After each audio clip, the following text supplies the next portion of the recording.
Hello friends, welcome to CPM Educare. CPM Educare पर आप सभी का भरपूर स्वागत है।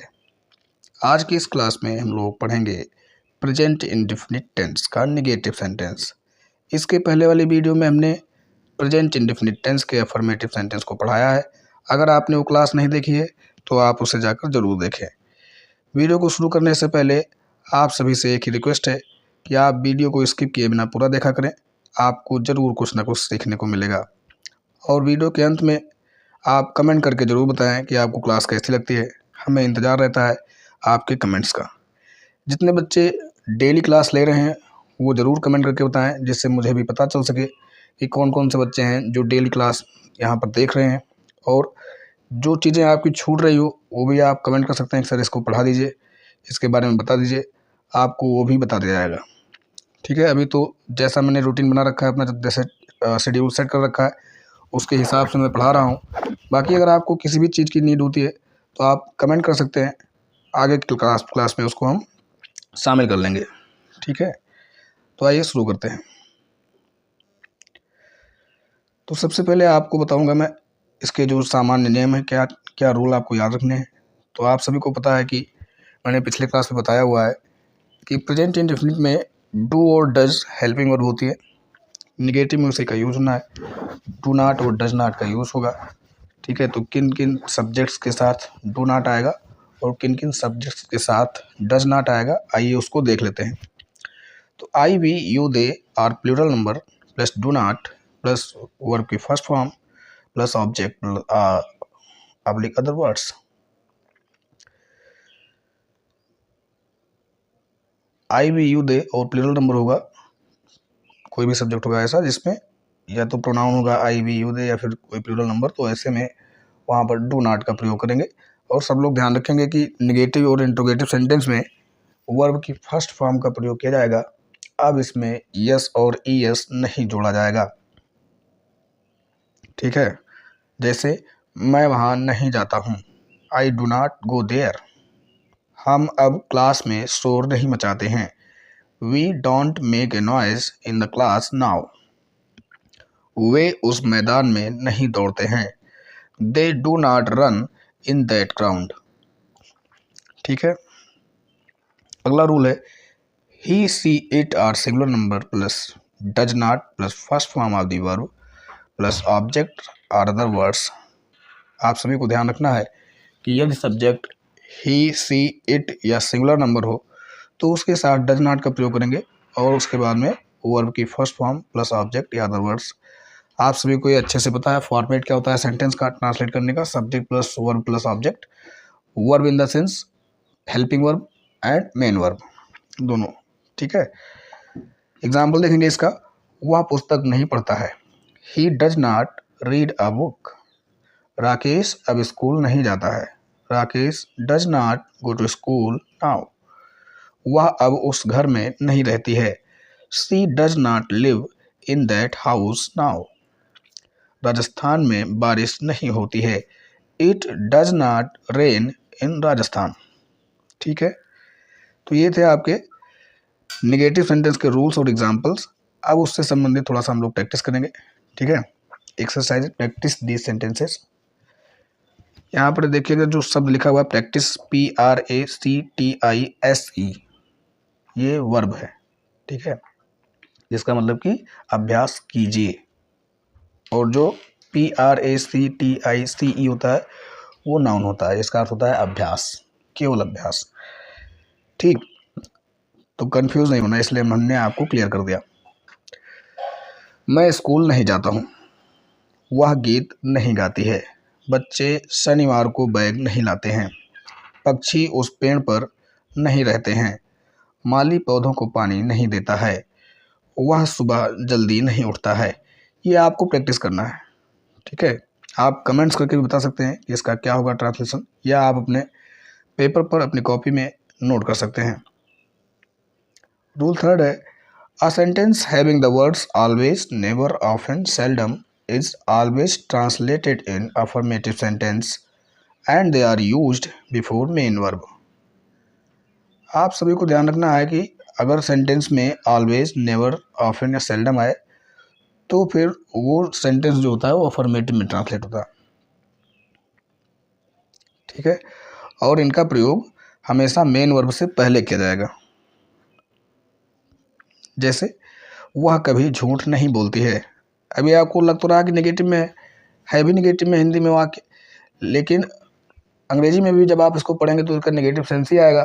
लेकिन जो ट्रांसलेट करने का रूल है वह आपका अफर्मेटिव का फॉलो होगा। सी नेवर टेल्स ए लाई। आप सभी को पता है, पिछले क्लास में हमने बताया है कि अफर्मेटिव में प्रेजेंट इंडेफिनिट में सिंगुलर सब्जेक्ट के साथ सिंगुलर वर्ब का यूज होता है। सिंगुलर वर्ब कैसे बनेगी? जो मेन वर्ब होती है, जो फर्स्ट फॉर्म में होते हैं वर्ब, वो हमेशा प्लूरल होती है। ठीक है, तो उसको सिंगुलर बनाने के लिए यस या ई एस जोड़ना पड़ता है। ठीक है, जैसे आपसे कोई पूछ ले कि क्यों जोड़ते हैं भाई यस या ई एस हम, तो इसलिए आपको ध्यान रखना है, हम इसीलिए जोड़ते हैं यस या ई एस क्योंकि वर्ब को सिंगुलर बनाना पड़ता है सिंगुलर सब्जेक्ट के साथ, और सिंगुलर बनाने के लिए उसमें यस या ई एस जोड़ा जाता है। यस या ई एस जोड़ने के नियम भी आपको बताए गए हैं पिछली क्लास में। तो सी नेवर टेल्स ए लाई। राजन कभी कभी पैदल स्कूल आता है। Rajan seldom comes to school on foot. बच्चे प्रायः फरवरी में अधिक रोते हैं। ये सही बात है, ये फैक्ट भी है, आप इसको भी ध्यान रखेंगे। Children often cry more in February. माता पिता हमेशा अपने बच्चों को प्यार करते हैं। Parents always love their children. ठीक है, अगला है आपका present indefinite tense interrogative sentence. आइए शुरू करें। तो प्रेजेंट इंडेफिनिट टेंस में या किसी भी टेंस में आप बात करेंगे अगर इंट्रोगेटिव सेंटेंस में, तो ये इंट्रोगेटिव सेंटेंस जो होता है ये दो टाइप का होता है। एक तो yes no type interrogative sentence कहा जाता है और दूसरा होता है डब्ल्यू टाइप इंट्रोगेटिव सेंटेंस। अगर हम हिंदी में बात करें तो जिन वाक्यों की शुरुआत क्या से हो रही होती है उनको हम यस नो टाइप कहते हैं। ठीक है, और जिन वाक्यों में क्या कब कहाँ कैसे यानी कि प्रश्नवाचक शब्द बीच में यूज किए गए होते हैं उनको हम डब्ल्यू टाइप इंट्रोगेटिव सेंटेंस कहते हैं। दोनों को ट्रांसलेट करने के थोड़े से उसमें से थोड़ा सा उसमें अंतर है, डिफरेंस है। ठीक है, दोनों को ट्रांसलेट करने में थोड़ा सा डिफरेंस है, यहाँ पर ध्यान रखेंगे। रूल फर्स्ट है, the following structure is use to translate yes no type interrogative sentences. Yes no type interrogative sentences को ट्रांसलेट करने के लिए नीचे दिए गए स्ट्रक्चर का प्रयोग किया जाता है। देखिएगा आप, ये लिखा हुआ है do or does plus subject plus first form of the verb plus object plus question mark. और हाँ, ध्यान रखेंगे हमेशा इंट्रोगेटिव सेंटेंस के अंत में प्रश्नवाचक चिन्ह लगाना नहीं भूलेंगे। ठीक है, बिल्कुल भी आपको नहीं भूलना है, मतलब हमेशा आपको प्रश्नवाचक चिन्ह लगाना है। ठीक है, क्या वह क्रिकेट खेलता है? Does he play a cricket. क्या तुम अंग्रेजी पढ़ते हो? Do you study English. क्या सुमित सुबह जल्दी उठता है? डज सुमित अवेक या get up early in the morning. और एक क्वेश्चन मार्क लगा हुआ है। सुमित अगर देख रहे हैं क्लास तो बताएं, क्या आप जल्दी उठते हैं सुबह? कमेंट करके जरूर बताएं। ठीक है,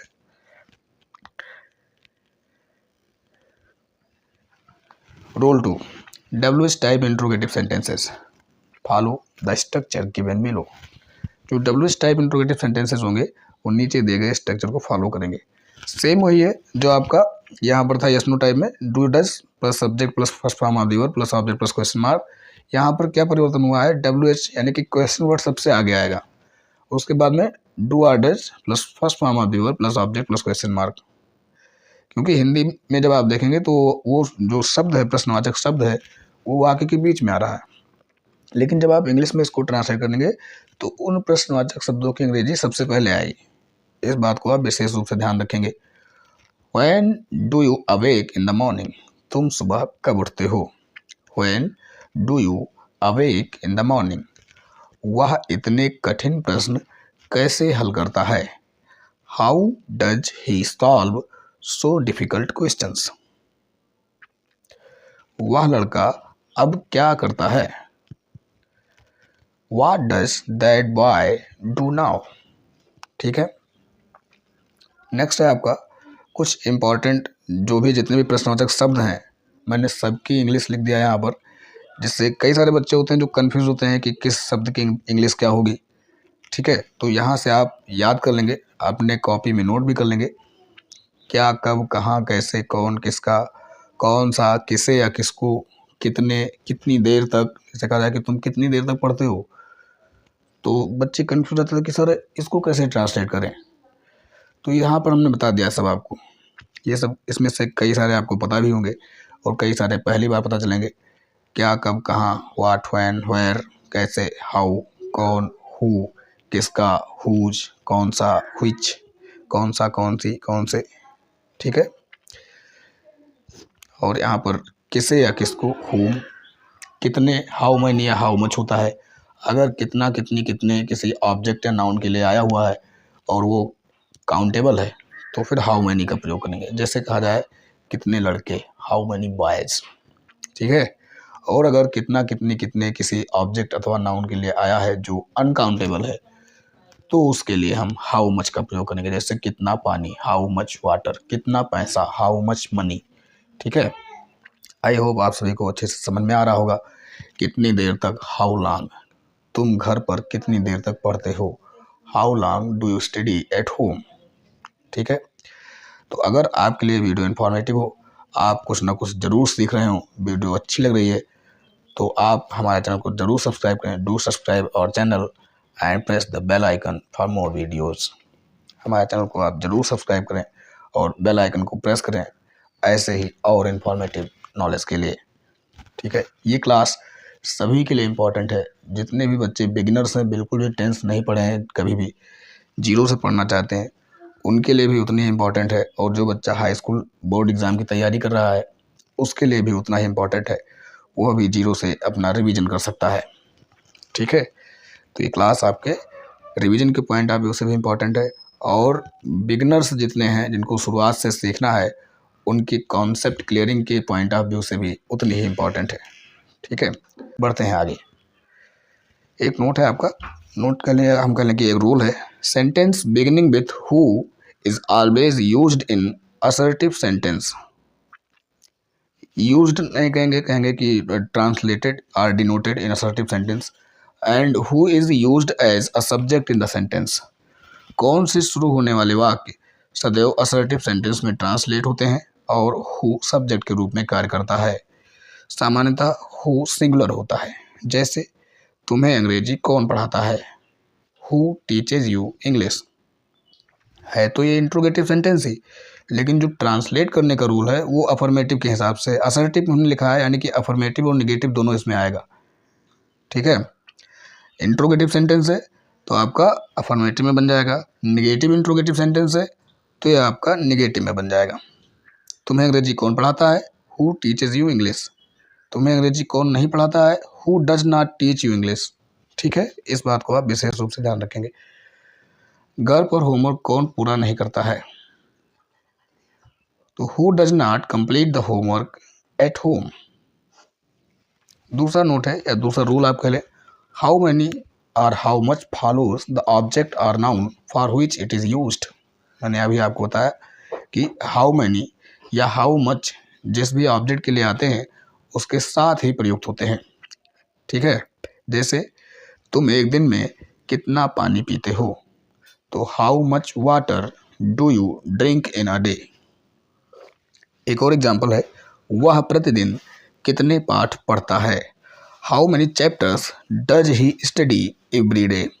आई होप आप सभी को हाउ मैनी और हाउ मच में डिफरेंस क्लियर हुआ होगा और उससे संबंधित अब ऐसे कोई भी वाक्य आपके सामने अगर आएंगे तो आप बड़े ही आसानी से फुल कॉन्फिडेंस के साथ ट्रांसलेट कर पाएंगे।